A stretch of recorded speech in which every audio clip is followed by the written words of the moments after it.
அனைவருக்கும் வணக்கம். பேய் கொட்டு. ஆமாம், ஸ்டேட்டர்லேயே அங்கங்கே பேயே கொட்டுது. அவருடைய லாவணியா மேடத்தை பார்த்து ரொம்ப வியப்பாக இருக்கு. ஆமாம், இத்தனை துறை, 32 துறை.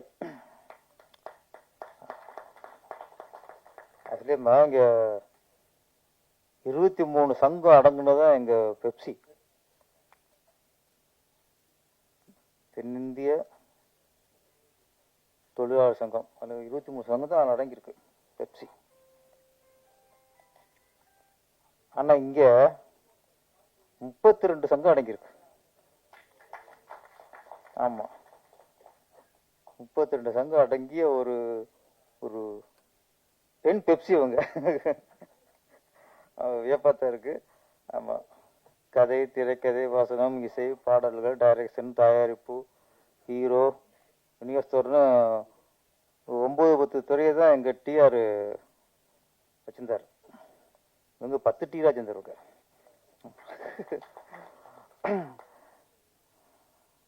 கதை, திரைக்கதை, வசனம், இசை, அவங்களே பாடல், இயக்கம், தயாரிப்பு, டிஸ்ட்ரிபியூஷன், டான்ஸ் மாஸ்டர், எடிட்டிங், எல்லாம். மாஸ்டர், ஃபைட் மாஸ்டர் அவங்க தான். அது தெரியாம வந்துட்டாரு. தெரிஞ்சிருந்தா சங்கத்தில் புகார் கொடுத்து வந்துருப்பாரு. என்ன வாங்கி சங்கத்தில் உறுப்பினரே இல்லையே, அப்படி பார்த்தா எல்லா சங்கமும் ஒரு மேலே புகார் அளிக்கணும்.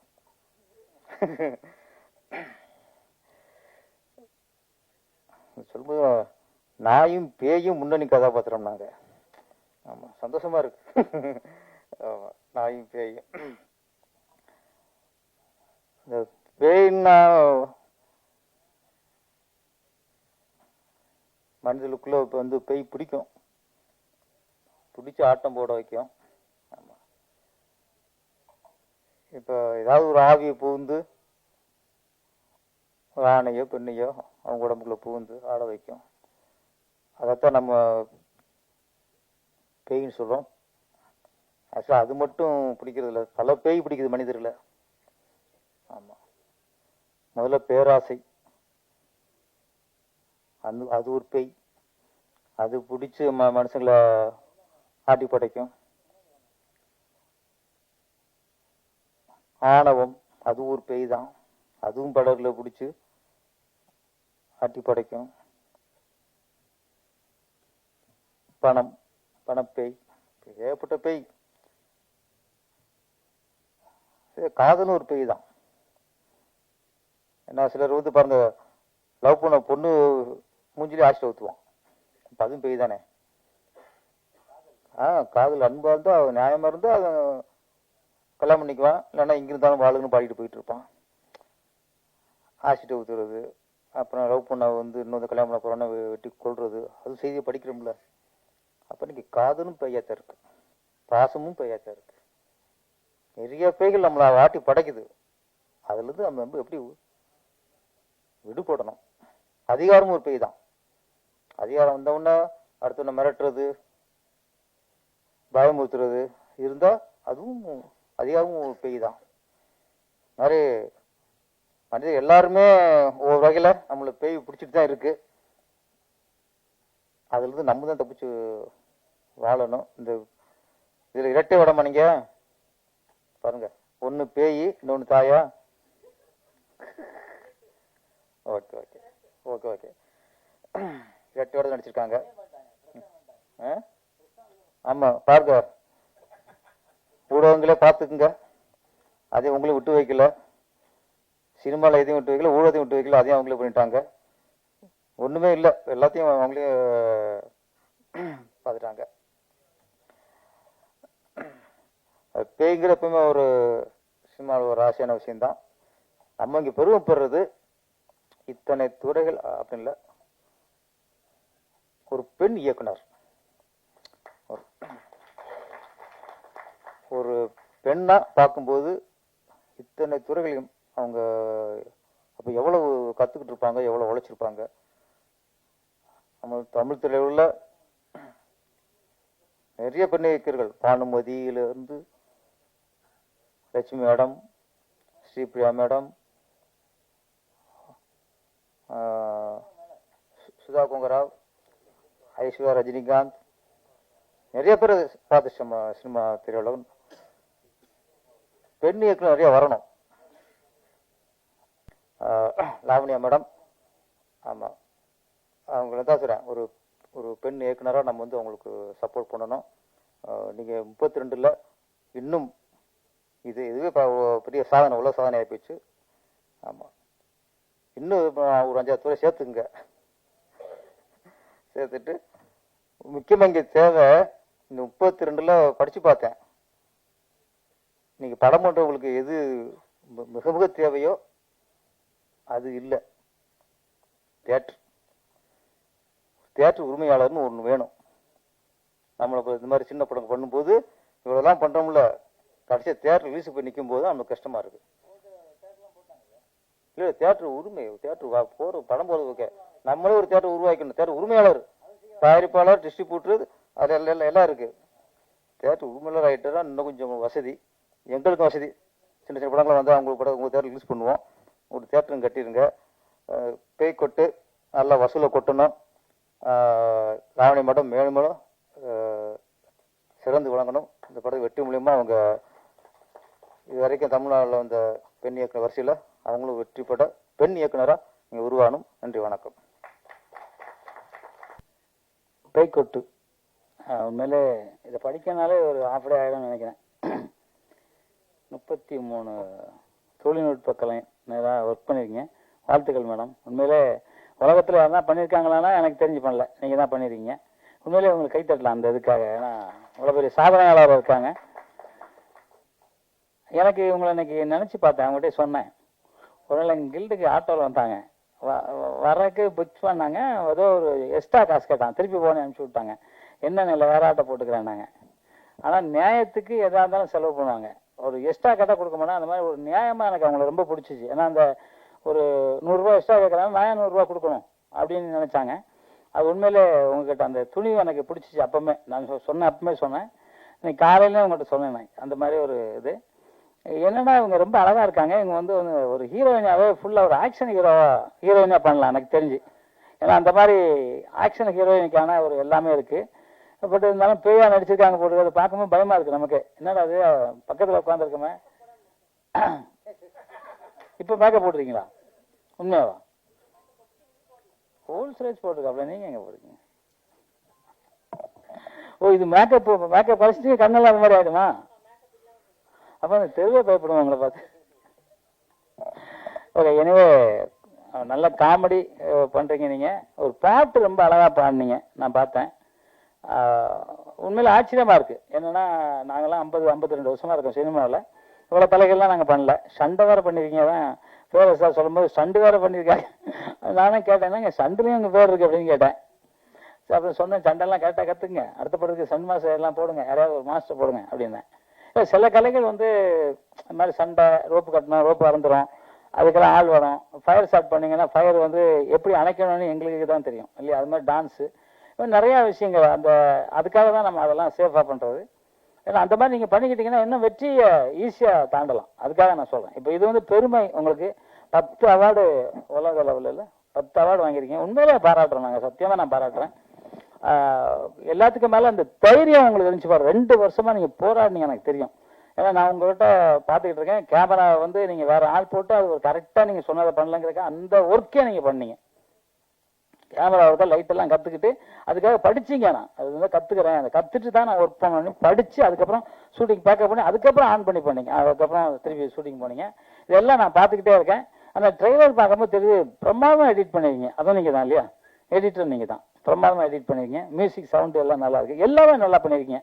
காமெடியும் நல்லா பண்ணிருக்கீங்க. எல்லா விஷயமும் நல்லா இருக்கு. லாவண்யா, எஸ் லாவண்யா மேடம், அவங்க வந்து இது மட்டும் இல்லை, இது இல்லாமல் வந்து நிறைய பிரபஞ்சத்தை பற்றி அவங்க டிவியில் வாரம் பேசுவாங்க. ரொம்ப அற்புதமாக பேசியிருப்பாங்க. பிரபஞ்சம் மட்டும் தானே பேசுறீங்க, வேற என்ன பேசியிருக்கீங்களா? ஓ பண்ணுறீங்க. ஆமாம். என்னங்க, அதான் நிறைய விஷயங்கள் அவங்களுக்கு தெரியும். அவங்க பார்த்தாலும் சாதாரணமாக அப்படி நமக்கு யாருன்னா தோணுச்சுன்னா அது இல்லை. அவங்க வந்து ரைட் சகோதரர் ஃப்ளைட்டு கண்டுபிடிச்சாங்க.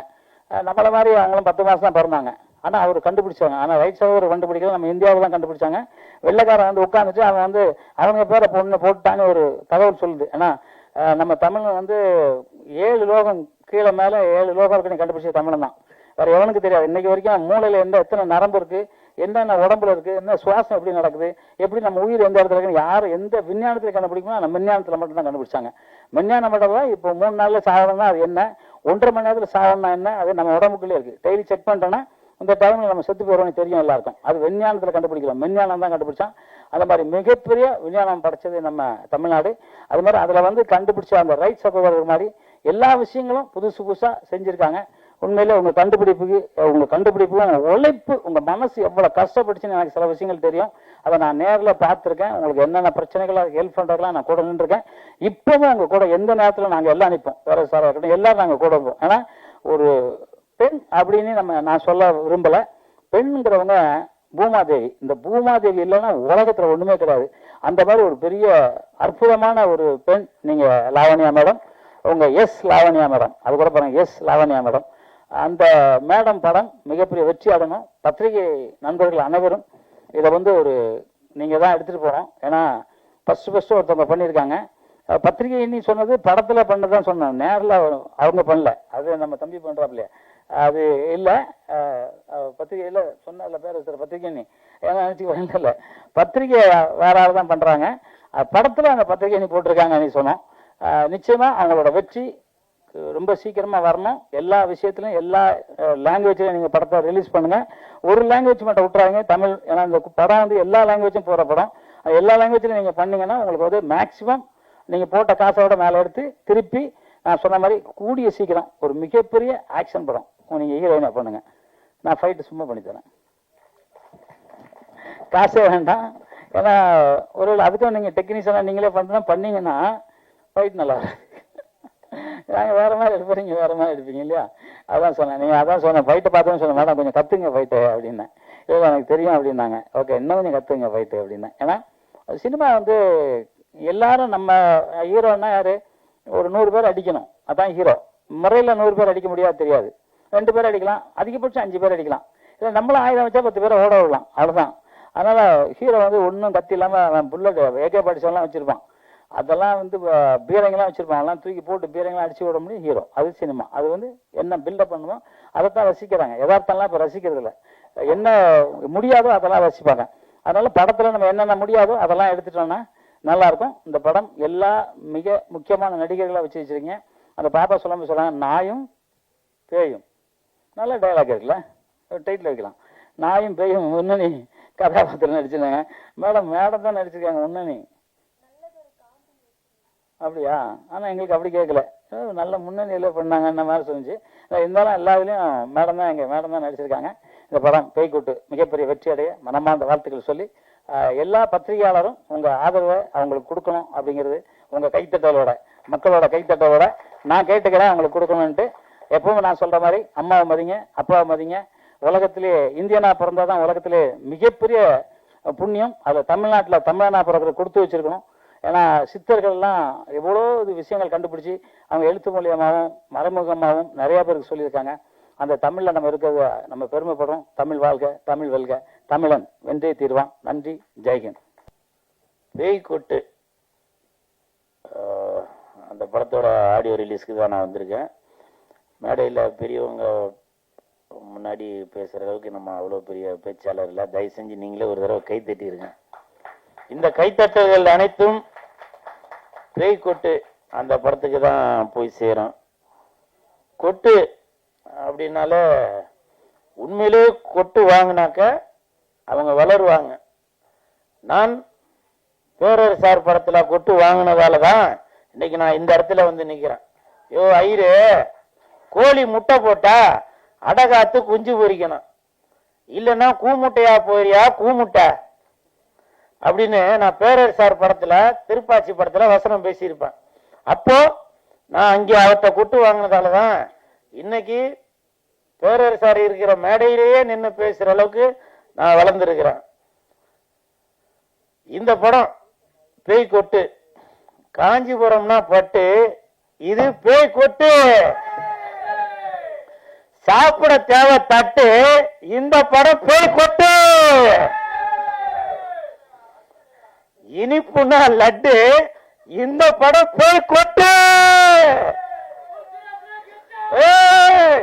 இப்ப கைய தட்டு.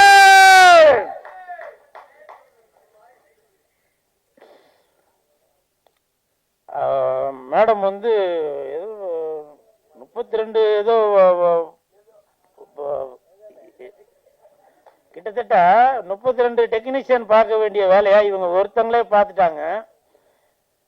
என் தானே தலைவன் டிஆர் ஐயா அவர்கள் சகலகலா வல்லவன் அப்படின்னு சொல்லுவான். அவருக்கு பிறகு சகலகலா வள்ளி என்றால் அது நம்ம லாவண்யா மேடம் தான் நினைக்கிறேன்.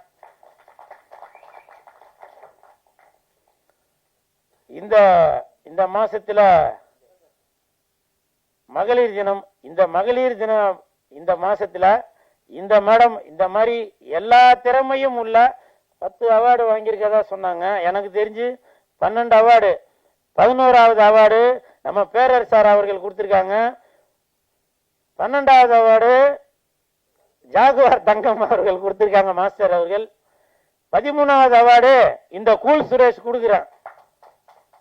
மேடம், இன்னும் நீங்க பல அவார்டு வாங்கிட்டே வரணும். இன்னைக்கு நான் மேடைக்காக சொல்லல, உண்மையிலேயே நோபல் வேர்ல்டு ரெக்கார்ட்ல உங்களுக்கு நான் பரிந்துரை பண்ணி உங்களுக்கு நான் இந்த படத்துக்காக அவார்டு வாங்கி தரேன். அப்படி ஒருவேளை வாங்கி தரலன்னா, அதாவது அவர் பேசும்போது நான் பேசிட்டு இருந்தேன், அதுக்கு பதிலாக நீ பேசும்போது நானும் பேசுறேன்டா. வாங்கிட்டீங்களா? சரி, வாங்கினா இன்னொரு தடவை கொடுக்க சொல்றேன் மேடம். அவார்டு வாங்குறதுக்கு என்ன இது ஆகணும்? அவார்டு வாங்குறதுக்கு இப்ப உள்ளதுக்கு திறமையே தேவையில்லை. இப்ப உள்ளதுக்கு ரெக்கமெண்டேஷன் இருந்தாலே போதும், அவார்டு கொடுத்துக்கிட்டே இருப்பாங்க. ஆனால் இந்த லாவண்யா மேடம் அவர்கள் பாருங்க, பொய் புரட்டு எதுவுமே இல்லை. 32 டெக்னீஷியன் பார்க்க வேண்டிய வேலை இவங்க ஒருத்தங்களே பார்த்துருக்காங்க. கதை, திரைக்கதை, வசனம், ஒளிப்பதிவு, எடிட்டிங்கு, இசை எல்லாமே அவங்களே பார்த்துருக்காங்க. ஸோ இவங்களுக்கு என் மனமார்ந்த வாழ்த்துக்கள். ஏன்னா பேய் கொட்டு அப்படின்னு நானே மேடம்கிட்ட கேட்டேன், என்ன மேடம் பேய் கொட்டுன்னு பேர் வச்சிருக்கீங்களா அப்படின்னு. இல்லை, இப்படி கொட்டுவோம் இல்லையா, அந்த இதுதான் அப்படின்னு. இதில் படத்தில் நடித்தவங்க யாரையுமே காணோம். ஏன்னு கேட்டேன். ரொம்ப கொட்டிட்டாங்க. ரொம்ப கொட்டிட்டீங்களா ஸ்பாட்டில்? ஏன் எல்லாரும் இதில் நடித்தவங்களாம் வரல சொல்லுங்க. எல்லாரும் எப்படி இருந்தாலும் சம்பளம் வாங்கியிருப்பீங்க. வெளியூரில் இருந்தாக்க இன்னும் எல்லாருமே வெளியூரில் இருக்கீங்க. ஷூட்டிங் இருந்தாங்க, அப்ப ஷூட்டிங் வந்திருப்பீங்கல்ல. ஏன் இந்த படத்திற்கு இந்த மேடம் லாவண்யா மேடம் அவர்கள் பேய் கொட்டுன்ற படத்திற்கு உடல், பொருள், ஆவி அனைத்தும் மட்டும் இல்லாம பணத்தையும் செலவு பண்ணி இதுல அவ்வளவு பேரை நடிக்க வச்சிருக்காங்க. அவங்க யாராச்சும் வந்திருக்கணும்ல, ஏன் வரல? இது என்னுடைய ஆதங்கம். வந்திருக்காங்க. ஆனா போஸ்டர்ல போட்டிருக்கவங்க யாரையும் காணோம். அந்த நாய் வந்திருக்கா மேடம், பின்னாடி ஒரு நாய் ஒண்ணு இருக்கா, வெள்ளை கலர், அது பாத்தீங்களா? இந்த நாய் வந்ததால அந்த நாய் வர சொல்லலையா? அதான மேடம் சொல்றீங்க? இல்ல மேடம், பரவாயில்ல மேடம். இந்த நாய் நன்றி உள்ள நாய், இந்த நாய் பாசமான நாய், புரியுதுங்களா? இந்த படத்துல நடிக்காட்டியும் வாழாட்டிக்கிட்டு வந்திருக்க இந்த நாய் எப்பவுமே பாசமும் நேசமும் சினிமாவுக்காக உடல், பொருள், ஆவி அனைத்தையும் கொடுக்கிறதா இந்த நாய். கூல் சுரேஷ் என்ற அந்த நாய், புரியுதுங்களா? கமெண்ட்ல இப்ப உங்களுக்கு குழு கொடுத்துட்டேன்னு நினைக்கிறேன். இந்த நாய் எதுக்கு கத்தினே இருக்கிறான் அப்படின்னு, இல்லையா? பாத்தீங்களா? என்ன பிரீடா? எப்ப நான் அதையும் சொல்றேன், அதையும் குழு கொடுக்கிறேன். டாபர்மேன் சந்தோஷமா? இல்ல ராஜபாளையம் வீரமா வைக்கலாமா? இப்படி நீங்களே எந்த நாய் வேணும். ஆனால் நாய் என்பது நன்றி உள்ளது. உங்களுடைய வீட்டை எப்படி பாதுகாத்துட்டு இருக்கோ அதே மாதிரிதான் இன்னைக்கு சினிமா இண்டஸ்ட்ரியில வெள்ளிக்கிழமை ஆனாக்க தியேட்டர்ல போய் மக்கள் வரவேற்கிறதுக்காக பாதுகாத்துட்டு இருக்கதான் இந்த கூல் சுரேஷ் என்ற நாய். அது இந்த படத்தோட பேய், புரியுதா? அதனால இந்த படத்துல நடிச்சவங்க தயவு செஞ்சு இன்னைக்கு நீங்க ஆடியோ ரிலீஸுக்கு வராட்டியும் உங்களுடைய போன்ல ஒரு வீடியோவா எடுத்து இந்த மாதிரி, எப்ப மேடம் படம் ரிலீஸ்? வருகின்ற 21ஆம் தேதி, மார்ச் 21ஆம் தேதி உலகமெங்கும் ரிலீஸ் ஆகிற இந்த பேய் கொட்டுன்ற படத்துல நடிச்சவங்க தயவு செஞ்சு நீங்க ஒரு செல்ஃபில ஒரு வீடியோவா எடுத்து இந்த படத்தை வந்து பாருங்க அப்படின்னு சொல்லுங்க. நீங்களும் படம் பார்க்கறதுக்கு தியேட்டருக்கு வாங்க. என்ன பத்தின ஒரு intro, small intro. I am also a normal person like you. ஒரு கனவுகளோடையும் ஒரு ஆசைகளோடையும் நாமளும் இந்த ஒரு வாழ்க்கையில சாதிச்சிட மாட்டோமா அப்படின்னு ஒரு லைஃபை வந்து எடுத்துட்டு போற ஒரு நார்மலான ஒரு பர்சன் தான். இங்க நிக்கிறேன் அப்படிங்கறதுனால பெருசா ஒன்றும் எதுவும் டிஃபரன்ஸ்லாம் கிடையாது. எல்லாருக்குள்ளாரையும் இருக்கிற ஒரு நியாயமான ஆசைகள். நம்மளும் ஒரு 4 பேத்துக்கு தெரிஞ்ச ஒரு பர்சன் ஆகணும். நம்மளும் ஏதோ ஒண்ணு வாழ்க்கையில சாதிச்சுட்டு தான் இந்த உலகத்தை விட்டு போகணும். இல்லை இந்த வாழ்க்கைக்கு வாழ்றதுக்கு ஒரு அர்த்தம் இல்லை. எல்லாருமே படிக்கிறோம், உழைக்கிறோம், சாதிக்கணும், இதை பண்ணும் அதை பண்ணும் ஓடிக்கிட்டே இருக்கும். பின்னாடி திரும்பி பார்த்தோம்னா நம்ம வாழ்க்கையில என்னத்தை சாதிச்சோன்னு பார்த்தா ஒண்ணுமே இல்லை. அடுத்தவங்களுக்காக வாழ்ந்து வாழ்ந்து வாழ்க்கை போயிடுது. கடைசியில நம்மளுக்குன்னு ஒரு ஆம்பிஷன் இருக்கே, அதுக்குள்ள வயசு போயிடும். வயசு போச்சுன்னா உங்களுக்கு ஆப்பர்ச்சுனிட்டி கிடைக்காது. இங்க சினிமா துறை அப்படின்னு வரும்போது பாத்தீங்கன்னா நிறைய உங்களுக்கு வந்து சேலஞ்சஸ். நீங்க ஸ்டார் கிட்டா இருந்தீங்கன்னா டைரக்ட் என்ட்ரி. நான் வந்து பிராக்டிக்கலா சொல்றேன், உண்மையே சொல்றேன். யாரையும் காயப்படுத்துன்ற ஒரு நோக்கத்தோட சொல்லல. இயற்கையா என்ன போயிட்டு இருக்கு அதுதான் பிராக்டிக்கலா சொல்றேன். ஸோ அப்ப நம்ம எந்த ஸ்டார் கிட்டும் கிடையாது, நம்மளுக்கு எந்த பேக்கப்பும் கிடையாது. ஆனா மனசுக்குள்ள ஒரு ஆசை வந்துருச்சு, பாடணும் அப்படிங்கிற ஒரு ஆசை. சின்ன வயசுல இருந்த ஜானகி அம்மா, சுசீலா அம்மா, மின்மினி இந்த மாதிரி இருக்கவங்களோட பாடல்கள், அதுக்கப்புறம் ஸ்ரேயா கோஷால் இவங்களோட பாடல்கள்லாம் கேட்டு கேட்டு இன்ஸ்பயர் ஆகி தான் கொஞ்சம் கொஞ்சமா வளர ஆரம்பிச்சேன். அப்புறம் ஒரு காலேஜ் அப்படின்னு போகும்போது இதையே ஒரு படிப்பா எடுத்து நம்ம ஏன் படிக்கக்கூடாது, எங்க போனாலும் ப்ரைஸ் வாங்குறேன், எல்லாரும் பாராட்டுறாங்க, அவங்க சொல்லும் போதுதான் நம்மளுக்குள்ள ஒரு திறமை இருக்கு போல இருக்கு அப்படின்னு தெரிஞ்சது. ஸோ நம்மளுக்கு ஒரு திறமை இருக்குன்னு புரியறது கூட அடுத்தவங்க சொல்லும் போதுதான் நம்மளுக்கு தெரியுது. அந்த நிலையில தான் நம்ம இருந்தோம். ஸோ இது எல்லாம் முடிச்சு, காலேஜ் எல்லாம் முடிச்சு, நம்மளோட வயசு வாலிபம் எல்லாம் ஒரு 20, 25 அப்படி வரும்போது, சரி இண்டஸ்ட்ரிக்குள்ளார வரும்போது there are some என்ன சொல்ற சேலஞ்சஸ். என்ன பொறுத்த அளவுக்கு எந்த சேலஞ்ச் கொடுத்தாலும் அதை நான் வந்து செய்யறதுக்கு நான் ரெடியா இருக்கேன். பட் அந்த டிமாண்ட்ஸ் ஒரு நியாயம் உள்ள ஒரு விஷயங்களா இருந்தா நம்ம செய்யலாம், நியாயம் இல்லாத விஷயங்கள் நம்ம செய்ய முடியாது. நான் மேடைக்காக நான் பேசல, நம்ம மனசுல இருக்க எல்லாருடைய ஆதங்கத்தையும் நான் வந்து இப்ப நான் பேசிட்டு இருக்கேன், வேற எதுவுமே கிடையாது. இங்க யாரையும் நான் காயப்படுத்தல. ஸோ தவறா யாரும் நினைச்சுக்காதீங்க. இப்ப நம்ம வந்து ஒரு இடத்துல நம்ம போறோம், ஒரு ஆப்பர்ச்சுனிட்டின்னு சொல்லி கேட்டா அந்த ஆப்பர்ச்சுனிட்டி வந்து நியாயமா கிடைக்குதா? கிடைக்கிறது இல்லை. திறமைக்கு கிடைக்குதா? கிடைக்கிறது கிடையாது. ஆனா இது வந்து எல்லா சினிமா துறையில இருக்கவங்களையும் நம்ம குறை சொல்லிட முடியாது. ஒரு 75% பீப்புள் ரொம்ப நல்லவங்க இருக்காங்க சினிமா துறையிலயும் சரி, எல்லா இண்டஸ்ட்ரியிலயும் சரி. இந்த ஒரு 25% இருக்காங்க இல்லைங்களா, அவங்க பண்ற சின்ன சின்ன தவறுகள் இந்த 75% பீப்புளையுமே அஃபெக்ட் ஆகுது. ஒரு இமேஜ் வந்து ஒரு பேட் இமேஜ் கொடுக்குது. சினிமா பீப்புள்னா ஒரு கிரேஸ் இருக்கு, எல்லாமே இருக்கு, அவங்கள பத்தின ஒரு மதிப்பு மரியாதை எல்லாமே இருக்கு, அந்த படத்துல நம்ம ரசிக்கிறோம். ஆனா ஒரு இமேஜ் என்ன கிரியேட் ஆயிருக்கு நம்மளை பத்தி? தவறான ஒரு இமேஜ். எதனால? ஒரு சிறுபான்மையினர் பண்ணக்கூடிய தவறுனால. என்ன டிமாண்ட்ஸ் கேட்கறாங்க? நான் ஓப்பனாவே சொல்றேனே, எந்த பொண்ணா இருக்கட்டும் ஆணா இருக்கட்டும், போன உடனே ஃபர்ஸ்ட் என்ன கேட்கறாங்க? அட்ஜஸ்ட்மெண்ட் பண்றியா, இன்வெஸ்ட்மெண்ட் பண்றியா, பசங்களை வந்து இன்வெஸ்ட்மெண்ட் பண்றியா? So this is the basic thing. So நம்ம இதெல்லாம் பார்க்கறதுக்கு தான் இவ்வளவு தூரம் படிச்சுட்டு வந்தோமா? இதை பண்ணாதான் வந்து அப்புறம் ஆப்பர்ச்சுனிட்டி கிடைக்கணும்னா படிச்சிருக்க வேணாமே. ஸோ அட் லாஸ்ட் நம்ம என்னன்னா, சரி நம்மளோட வாழ்க்கையை நம்ம திருப்பி போய் ஸ்டார்ட் பண்ணவும் முடியாது. ஆனா நம்மளுக்குள்ள திறமை இருக்குன்னு நம்மளுக்கு நம்பிக்கை இருக்கு. அடுத்தவங்களுக்கு எப்படி நம்ப வைக்கிறது? ஒரு திறமை கிடைச்சாதான், ஐ மீன் ஒரு வாய்ப்பு கிடைச்சாதான்.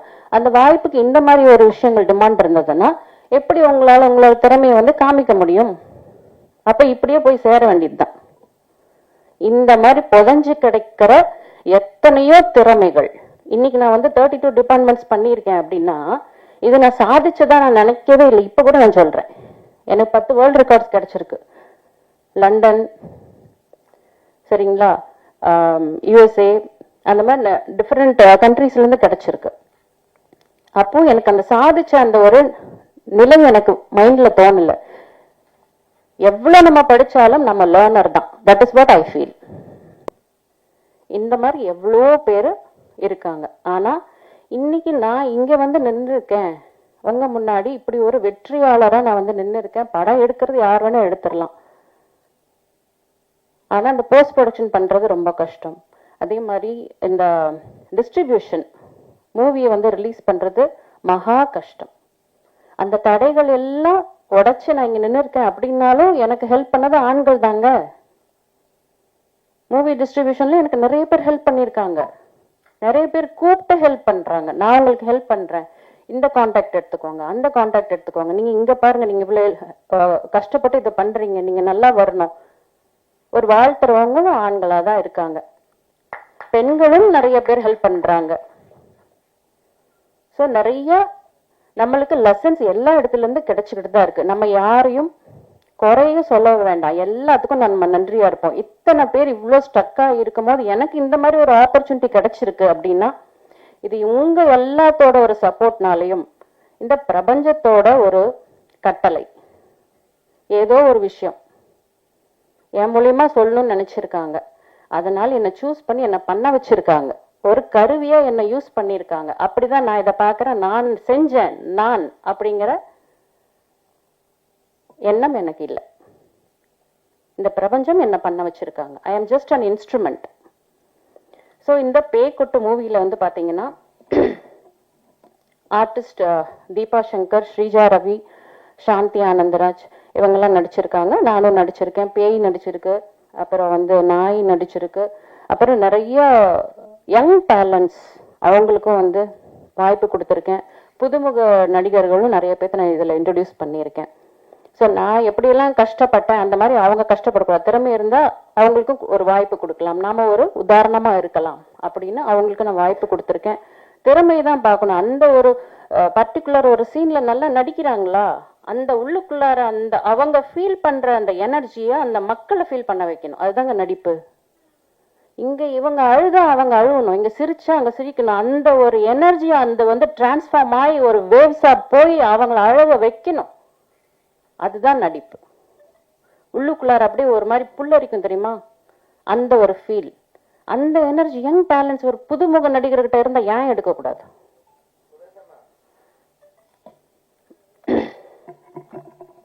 ஸோ அது மாதிரி புதுமுக நடிகர்களுக்கும் இதுல வந்து சான்ஸ் கொடுத்துருக்கேன். அப்புறம் இந்த படத்தை வந்து எடுக்கும் போது நிறைய சேலஞ்சஸ் இருந்தது. ஒரு லொகேஷன் பார்க்கணும், ஒரு லைட்டிங், எடிட்டிங் பண்ணும்போது ஒவ்வொரு விஷயத்தையும் கத்துக்கிட்டு பண்றது, அந்த மாதிரி நிறைய இடத்துல ஸ்டக் ஆகி ரொம்ப கஷ்டப்பட்டு. ஆனா எல்லாத்துக்குமே ஒரு எனர்ஜி கொடுத்தது இந்த யூனிவர்ஸ், இந்த பிரபஞ்சம். அதே மாதிரி உங்களை மாதிரி எல்லா நிறைய டைரக்டர்ஸ் ஹெல்ப் பண்ணியிருக்கிறாங்க. நிறைய பேர் எடிட்டர்ஸ் கிட்ட ஏதாவது ஒரு ஹெல்ப் கேட்டா கூட அவங்க சொல்லி தருவாங்க. ஸோ இந்த மாதிரி நிறைய விஷயங்கள் என்னோட சேலஞ்சஸ்ல வந்து நடந்திருக்கு. சில பேர் அந்த மாதிரி ஏமாத்துறவங்களும் இந்த மாதிரி ஒரு இண்டஸ்ட்ரியில சில பேர் இருக்காங்க. சில பேர் அதனால புதுசா வந்திருக்கும் போது நம்ம வந்திருக்க பேக்ரவுண்ட் வேற, அப்ப நம்மள மாதிரிதான் அவங்களும் இருப்பாங்களோ அப்படின்னு இன்னசென்ட்டா நிறைய இடத்துல ஏமாந்தெல்லாம் போயிருக்கேன் நான். அப்புறம் கொஞ்சம் அதுக்கப்புறம் புரிஞ்சுக்கிட்டு கொஞ்சம் அலர்ட்டா இருந்து அந்த மாதிரி நிறைய லெசன்ஸ் நிறைய கத்துருக்கேன். 32 டிபார்ட்மெண்ட்ஸ் பண்ணேன் அப்படிங்கிறத விட இதை வச்சு நான்